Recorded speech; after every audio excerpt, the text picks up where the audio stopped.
Hey everyone, it's Miss Brooks with your Daily Dose of Math. Today we're going to be going back through section 2.1 slope-intercept form with a focus of writing linear equations. Before we took an equation and graphed it, and now we're going to undo that process to figure out what equation we started with. So just to review, slope-intercept form is when y equals mx plus b. That is our crucial definition for this section. You must know that slope-intercept form is y equals mx plus b, where m represents your slope of the line. Remember, slope is your rise over run, which is also going to be y over x, and b represents your y-intercept, the second number in your ordered pair following the zero. So using m and b in this equation, we're going to write the equation of a line. So our first example says write the equation of a line having a slope of 3 and a y-intercept of 0, 3. So in order to write the equation, I need to know my slope-intercept form, y equals mx plus b. And all I'm going to do in this equation is replace the m and replace the b with numbers. So I've got to use the information given to figure out what is m and what is b. Well, if we remember, m represents your slope. So this says the slope is 3, so that means m is 3. And the y-intercept is represented by b. So that second number following the 0 would be representing our y-intercept, or b. So we're going to plug in 3 for m and 3 for b and write our final equation. So y equals 3x plus 3 would be our equation of the line matching this description. Our next example says write the equation of a line having a slope of 3/2 and a y-intercept of 0, -1/2. So again, it's crucial that you know your slope-intercept form. Y equals mx plus b. And all we're going to do is replace m and b with the numbers based on the description we were given. So remember, your slope, that represents m. So in this case, we're going to plug 3/2 in for m. And your y-intercept, that second number after the 0, represents your y-intercept b.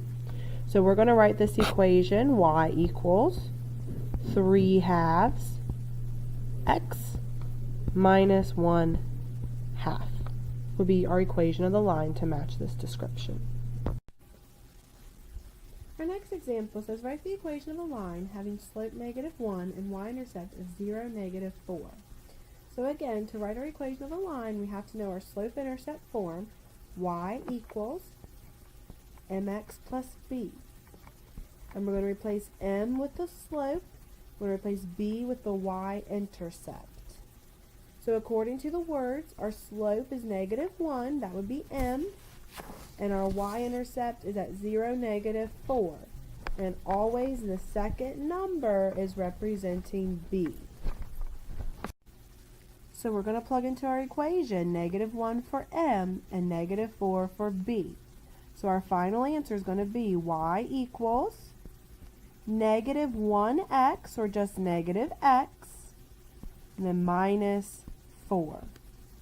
So y equals -x minus 4 is our equation of a line. Our third example says write the equation of a line represented by the graph shown.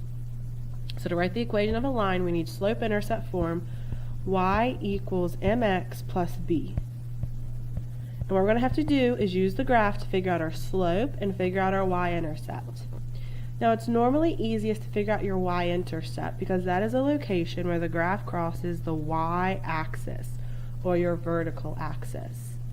So if we look at this graph, right here at this point is the location where we cross the y-axis. So we just want to figure out, well, what number is that at? So from the origin, that's up 2 units. So that's at the number 2.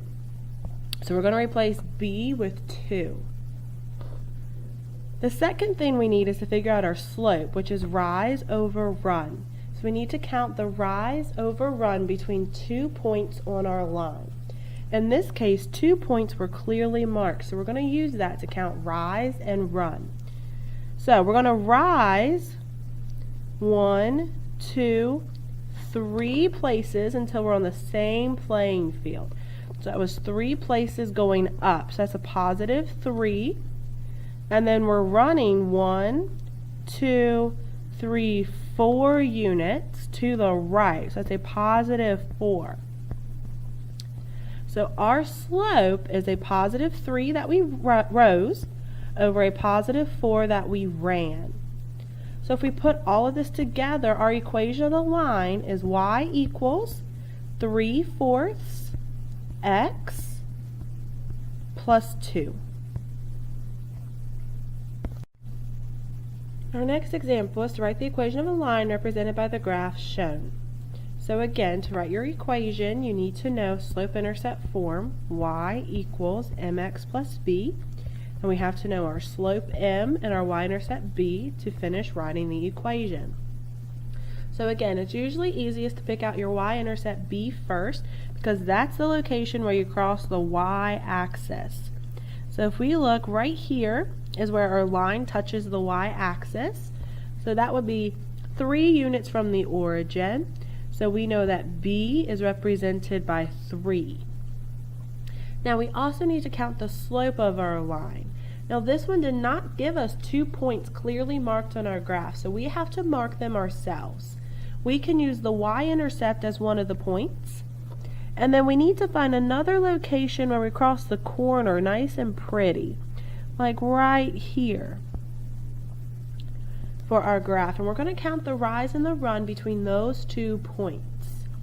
So if I rise, I'm going down 2 units to be on the same level. So down 2 would be negative 2. And then I'm going right 1, 2, 3, 4, 5 units. So that would be plus 5. So my slope, rise over run, would be negative 2 over 5.